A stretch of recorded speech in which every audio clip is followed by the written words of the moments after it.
Bonjour les amis, nous d'abord bienvenue pour notre deuxième vidéo de la chaîne Car District. Nous allons aujourd'hui du moins tenter de démarrer un véhicule que j'ai depuis une bonne grosse douzaine d'années et qui n'a pas eu le plaisir, je dirais, de démarrer depuis un bon petit temps. Il s'agit là d'une Golf 3 VR6. Mais alors au fait, c'est quoi une Golf 3 VR6? Une Golf 3 VR6, c'est ça. Golf VR6, pneus qui crissent, silence brisé par les sirènes de la police. Mais une Golf 3 VR6, bah c'est ça aussi.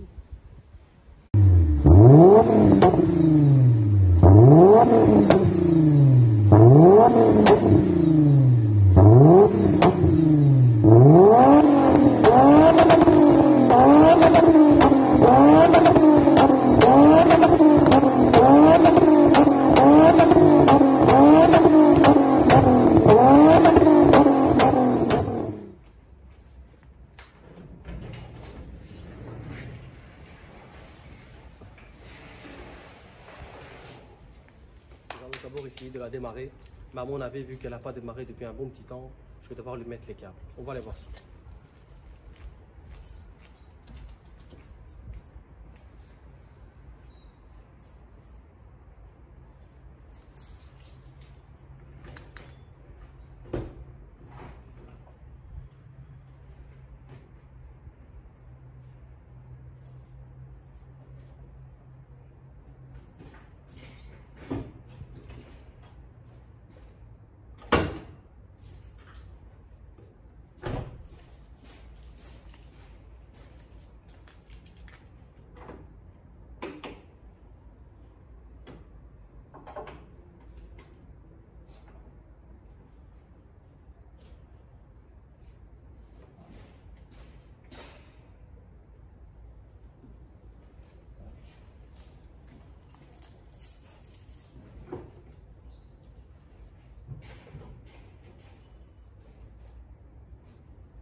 On va lui mettre les câbles, parce que voilà, elle fait la capricieuse, la batterie est naze, ce qui est un peu normal.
Ça fait plaisir de la revoir quand même.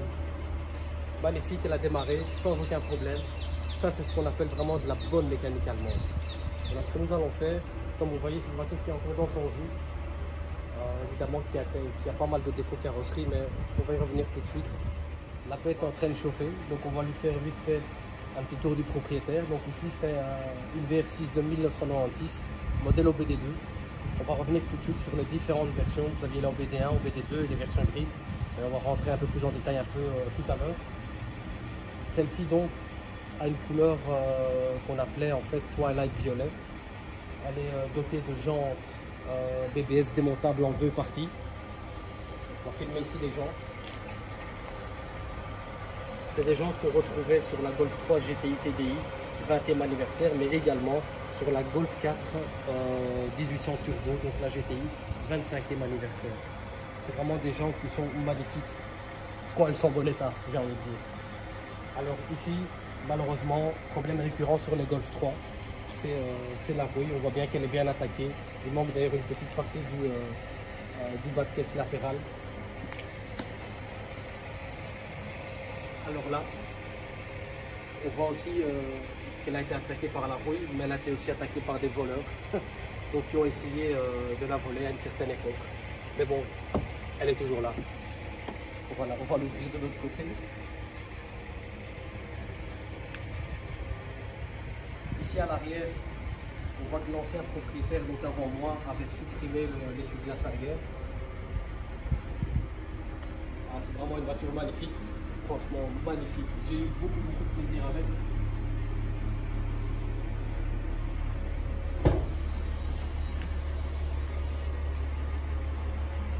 Voiture avec un intérieur cuir. Alors vous voyez, ça c'est un véhicule qui a plus de presque 25 ans, même j'ai envie de dire. Et on voit bien, le cuir était vraiment d'une qualité magnifique, sur piqûre noire également ici. Et on voit bien même après tellement d'années, l'intérieur est dans un état qui est relativement, j'ai envie de dire, convenable. Sellerie cuir. Siège très confortable. Alors pour les puristes, vous l'auriez peut-être remarqué, ce sont des sièges avant d'une Golf 4 cabriolet en fait, mais qui sont parfaitement adaptables. Hein. Donc les anciens étaient fortement usés. J'avais eu difficile de trouver sur le marché des sièges avant Golf 3 en cuir. Ah oui, ça c'est le fameux claquement des Golf 3. C'est typique d'une Golf 3 ça.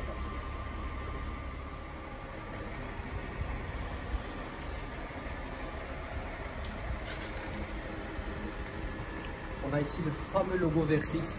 Alors l'idée, c'était de le peindre en rouge pour que ça aille bien avec les étriers rouges. Mais bon, on va dire plutôt que ça c'est une erreur de jeunesse en fait.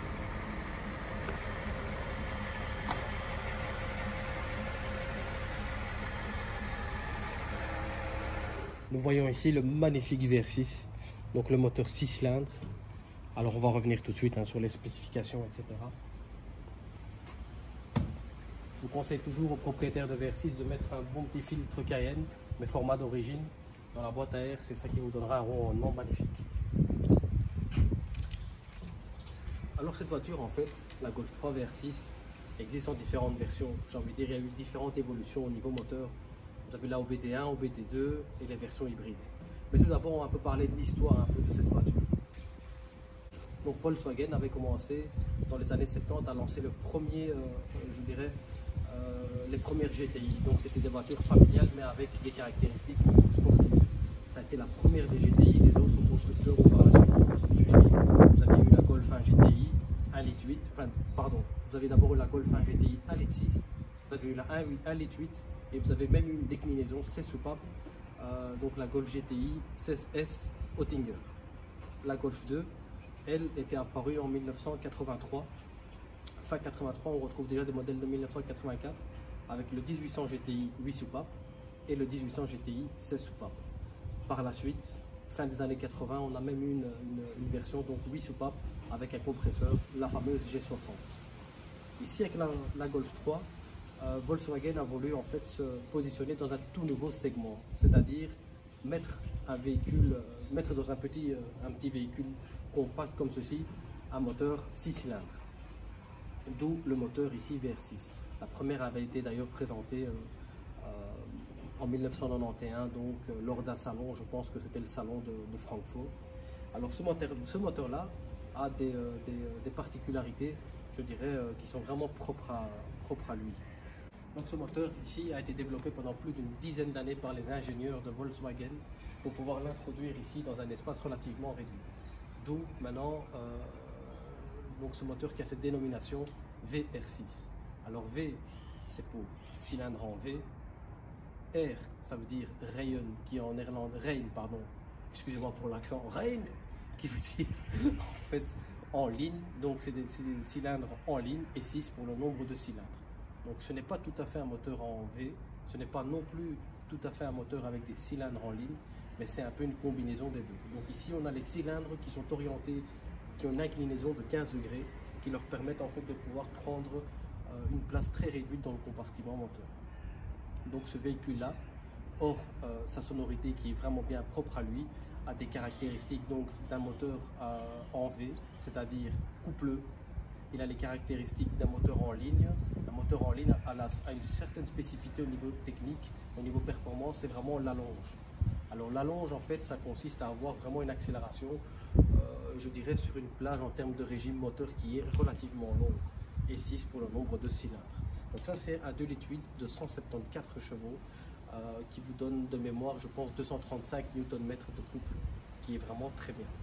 Cette voiture-là, donc ce moteur VR6, pardon, avait été d'ailleurs installé dans l'Avento, dans la Corrado et dans la Passat. Ce moteur-là a vraiment des performances qui sont vraiment bien. À 0 à 100 abattu enfin, ça dépend un peu des fiches techniques, mais on n'est pas loin des 7,7 secondes, qui est vraiment très bien. Je dirais même que cette voiture-là, qui, je dirais, pour être une 6 cylindres, une routière, a fumé pas mal de GTI et autres voitures de ce genre-là. Bon, je ne vais pas vous citer lesquelles, mais j'en ai fumé quand même pas mal. Alors cette voiture-là, donc ce moteur VR6 était également présent sur les fameuses Corrado et les Golf 3 Synchro. La Golf 3 Synchro avait comme caractéristique tout d'abord d'être une 4 roues motrices. Pas exactement une 4 roues motrices, un peu je dirais du genre Subaru, mais une 4 roues motrices qui était en temps normal une traction, mais dès que l'avant décrochait un petit peu, on avait l'arrière qui venait un peu appuyer donc la motricité. Alors le 2,9 litres, lui avait 190 chevaux, mais il avait quand même 200 kg de beaucoup plus que celle-ci, donc avec tout le système du pont arrière, etc. On avait également un 2,9 litres qui était présent dans les Corrado. Alors là, la Corrado, pour toutes les personnes qui ont déjà eu des Corrado, c'est une voiture qui est quand même plus lourde qu'une Golf 3. Les performances sont pas mal, mais elle restait en traction aussi, la Corrado VR6, donc 2,9 litres. Maintenant, je vais vous parler des différentes évolutions qu'il y a eu au niveau moteur. On avait la OBD1. Donc la OBD1, en fait, on va filmer un peu ici, si tu veux bien. Monsieur Franck, vous pouvez vous approcher. Pardon. On a ici un système d'allumeur qui est statique. La OBD1 avait notamment un allumeur à l'ancienne, donc un allumeur rond, on appelle ça ici une tête de Delco, un allumage qui est totalement standard. Autre spécificité, ici, on a un papillon qui est semi-électronique. Alors pourquoi semi-électronique? Parce qu'il est appuyé, évidemment, actionné par un câble d'accélérateur, mais il vous permet en fait de garder un bon ralenti avec un papillon qui est électronique, ici. Ça, c'est un peu, j'ai envie de dire, les différences. Maintenant, il y en a d'autres aussi, hein. Puis on avait les versions hybrides qui étaient un peu entre les deux, où on retrouvait en fait un papillon d'une OBD1 qui était entièrement mécanique et un allumage statique. Alors, un des gros défauts des Golf 3 VR6, bah, écoutez, c'est comme ça. Premièrement, c'est les câbles de bougie. C'est un moteur qui chauffe énormément, donc vu qu'il est dans un emplacement qui est relativement réduit, il chauffe beaucoup, dégage beaucoup de chaleur. Donc on a les câbles de bougie qui souvent se retrouvent à chauffer et donc ils ne font plus vraiment leur boulot à 100%. Et deuxième gros défaut, j'ai envie de dire, de ce véhicule-là, c'est le joint de culasse. Et pour bien faire, il faudrait changer le joint de culasse tous les 100 000 km. Alors ça, c'est dû à quoi en fait? C'est dû à l'espace que vous avez entre le conduit de refroidissement et le cylindre numéro 1 qui est vraiment très faible et qui à la longue en fait abîme le joint de culasse. C'est un problème qui a été corrigé dans la Golf 4 V6 4 motion. La Golf 4 V6 4 motion est également un dérivé de ce moteur là, donc c'est pas un V6, on peut pas qualifier ça d'un V6. Pour bien faire, c'est un VR6 4 motion 24 soupapes qui eux dans ce moteur là ont vraiment corrigé ce problème de joint de culasse. Évidemment, on retrouvera la base de ce moteur là en 3,2 litres dans les R32 Golf 4, R32 Golf 5 et dans la Passat R36 également. Je vous rappelle, c'est des moteurs qui sont vraiment très fiables. C'est des voitures, franchement, vous allez prendre du plaisir et c'est monstrueux. C'est surtout cette sonorité qui est typique des VR6. C'est juste magnifique à entendre. C'est vraiment magnifique. C'est vraiment une voiture avec laquelle j'ai pris beaucoup de plaisir et je suis vraiment très content, donc je dirais, de l'avoir gardée. Et j'espère le plaisir de vous la représenter une fois qu'elle aura été restaurée et remise à neuf. C'est aussi un moteur, je dirais, qui au niveau préparation a alors franchement beaucoup de potentiel en termes de préparation. Il suffit simplement d'ajouter à la recette du VR6 un bon petit turbo, évidemment en faisant les modifications nécessaires pour, hein, et vous allez avoir quelque chose de monstrueux. Vous allez avoir par exemple ça.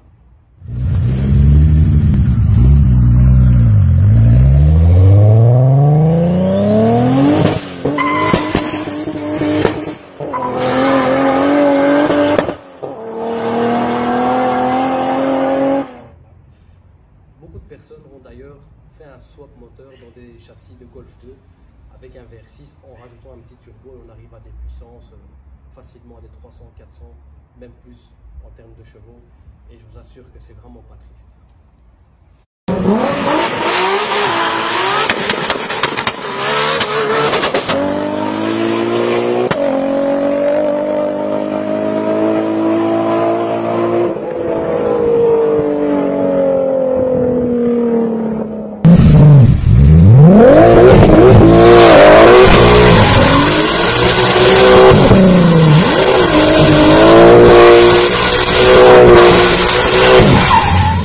Merci les amis, j'espère que cette vidéo vous a plu. On se verra pour une prochaine vidéo avec, je dirais, un peu plus d'action. Ici, comme c'est un véhicule qui n'est pas immatriculé, surtout je dirais un véhicule qui n'a pas roulé et monté dans les tours depuis un bon bout de temps, je me suis abstenu de commencer à faire des accélérations un peu dans